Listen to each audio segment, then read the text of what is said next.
Hello again, comic book fans. Welcome back to another episode of Comic Book Geezers. I am Wild Bill, the Unknown Comic, and my partner in crime over here, the founding father of the show right here. I am Pete. How's everybody doing? Greetings. Welcome to another edition of Favorite Covers. Probably our favorite show that we do on the channel, right? Because we love our covers.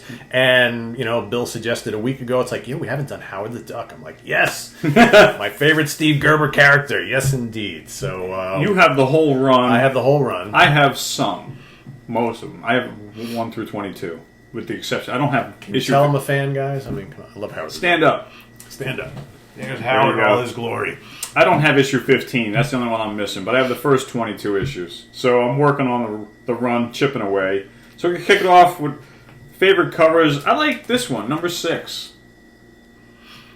Gene Colan alert. And I know why Bill loves that, because it's just got this kind of gothic horror setting. Is it the Frankenstein monster under there? And you know what? When you want atmospheric, gothic, kind of horror-tinged artwork, it doesn't get much better than Gene Colan, as we know from his years working on Tomb of Dracula and Doctor Strange. I mean, come on, that's this. I almost picked that one too. Yeah, that's a good one. I almost picked What'd you pick up? And I had to go with number 1 because it's iconic for me. It's a great Frank Bruner cover. Just absolutely love it. And again, Howard holding the sword, Beverly in her Red Sonja almost garb there, and that's a direct continuation of kind of the themes when he was appearing in.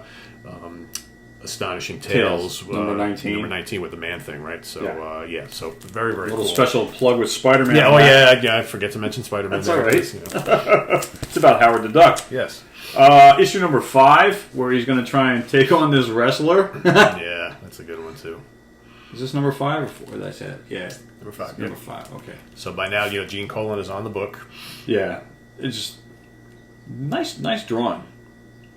Doesn't look like Howard's in a good situation there. Not really. And it's funny, Gene Colan worked so long on the Howard the Duck comic. We talk about him a lot on this channel, but we always tend to talk about Gene's work on Tomb of Dracula and Doctor Strange and Daredevil. And we kind of forget that, man, he was the Howard the Duck guy for a good chunk, if not most of the comic. Yeah, and these couple that I'm going to show next are pre-Gene Colan, but here another Frank Bruner cover. Okay, with the space turnip, the deadly space. I mean, these are the wackiest characters. The villains are the wackiest villains of all. But that's what made this book so offbeat and so different. It was a spoof. It was a total spoof. And as this was 1975, right? Yeah. Probably Marvel's pinnacle satire comic book. Yep. I would say misunderstood by some, loved by others. A lot of people didn't like it. Yeah, as like a 9-year-old kid, 10-year-old kid, I love this cover. Especially the superhero fans were turned off a lot by it. Yeah, but it was definitely a satire release for Steve Gerber and his writing. Yeah. Number 4? No, or is this number 3? Number 3. Yep. It's kind of like Master Kung Fu. Yep. Rich Buckler. That's probably one of my favorite covers of all, and in fact, I picked it Quack as well. Fu, right? The Deadly Art of Quack Fu. I got it as well. Yeah. Although Bill's is in better condition than mine. Now, I will say, every one of these Howard the Duck issues I bought off the rack as a kid. Every one of them. Not me. Yeah. So Bill's is in really good shape, whereas you can see mine has got a lot of... some spine damage. Yeah, it's, But it's what happens when it's... I got this from our buddies in Texas. Nice. Thank you, guys. Yeah, it's in great shape. When I was a teenager, this was actually given to me. This was the only Howard Duck in my collection until 5 years ago when I started collecting. Issue 18. And when I read this when I was a kid, I was like, this is weird. It definitely is. It definitely is. But it was cool, and it was a hand-me-down. Someone gave it to me. Somebody in my neighborhood, I forget exactly who, but someone gave me a small stack, one of my next-door neighbors, and before they moved away. But yeah, this was my first and only Howard the Duck in my collection. Now I forget, because I haven't read these in a while. Is this the issue where they change him back, or not back, but change him into a human? I'm trying to remember. I read this 40 years ago. Yeah, I read this in 1978. I'll have to get back to you on that. I was just telling Bill real recently, like a week ago. It's like I haven't read these Howard the Ducks in a long time. What's your next one? And my intention is very soon as I read some of the other stuff I bought that I haven't read yet. Yeah, you've been talking about. I'm going to pull out the whole series and I'm going to reread them again because it's been a while. Well worth it. Yeah. And so here's number 4. So here's where Gene Colan enters the book here, and that's And the run was what, 33 issues? 33. I believe so. Yes. Right? Yeah, Okay. Yeah, I believe so. Just under 3 years. Yep. So there's that really cool character there. Yeah, that's a good one right there. The Man-Thing appearing in this one. This is issue 22. Howard the Duck. Yep. So these are probably like my top 5 favorites out of my collection. And then I have some honorable mentions coming up. All right, how about the Incredible Cookie Creature? Right? How about I was looking at this one last night. I was like, Yeah. Again, he was on the fence, but I tried to keep it to 10, you know? Yeah. So, but yeah, he was definitely something I was thinking. I'm so glad you picked him, because I didn't. More cool Gene Colan art there. And you can tell that Pete and I don't really compare notes before we tape, so Right. you just saw this a moment ago, you're seeing it again. So, honorable mention right here, issue number 2. And, I've got to go with this one. Howard for President. Again, another one that I had to kick to the curb.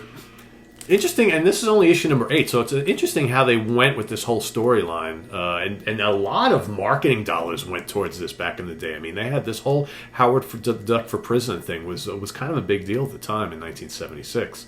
Going against Jimmy Carter. Jimmy Carter, right? Jimmy Carter. Carter yells foul, right? But pretty cool stuff here.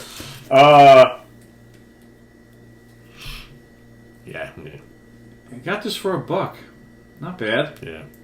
I bought this about 2-3 years ago, and our buddy Kirk tipped me off. He said, "Hey, go to this place. You can get comics for $1." I'm like, "Okay." And that was so I've had this almost 3 years now. Instead of the Son of Satan, it's the Duck of Satan. It's a spoof of Son of Satan, obviously, which was pretty cool. Yeah. All right, another really cool but weird villain, the Beaver, fighting over Niagara Falls here. This is another pretty cool storyline. I mean, these stories are just so wacky and just so cool. I have very fond memories of this Howard the Duck comic. I like this one because of Spider-Man in it. Yeah, and a lot of his villains. Look at he's got the turnip on the space turnip on there. He's got the cookie creature. He's got the sleeper, and what was her name? Ma something or other. I forget her name. Yeah, she was. Didn't he run into her on a bus? Yes, bus trip. Exactly. Yeah. He winds up beating the shit out of her too, because she is just like a pain in the ass. All right, I also picked this one as well with the Son of Satan spoof. So I also picked number 1. yeah, you got to. Right? New edition. I just picked this up last year. Yeah. I got a good deal on this one.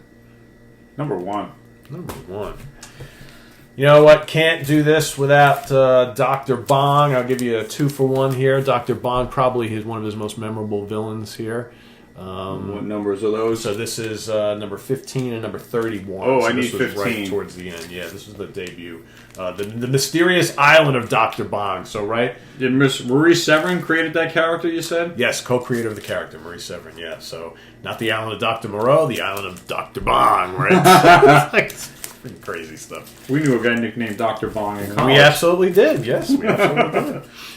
I'm going with Howard the Duck Annual number 1. Oh, yeah, the little, Arabian Nights type of thing. Yeah. I don't know if they did a second annual, but I don't think so. But yeah, I got this one. Picked it up at a con from our buddy Paul. Thank you, Paul.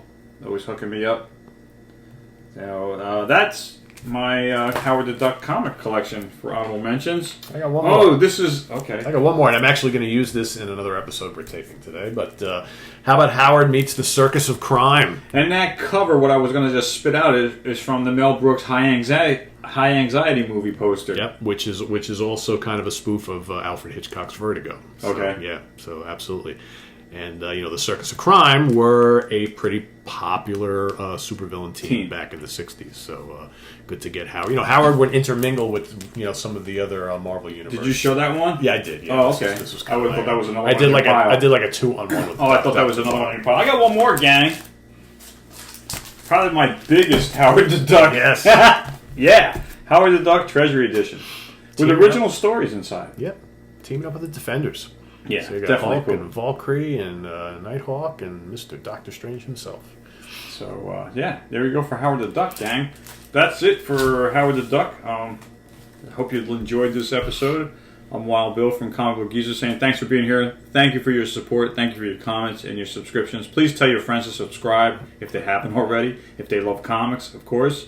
This is the place to be. Please click the like button if you like this video and click the notification bell so you can be kept in the loop every time we pop out a new video. You can see what we got. That's right. So anyway, I'm Wild Bill saying thanks for being here, and we'll see you next time. And I'm Pete. Thanks for watching this Howard the Duck episode, and we'll see you guys next time. Whack, whack.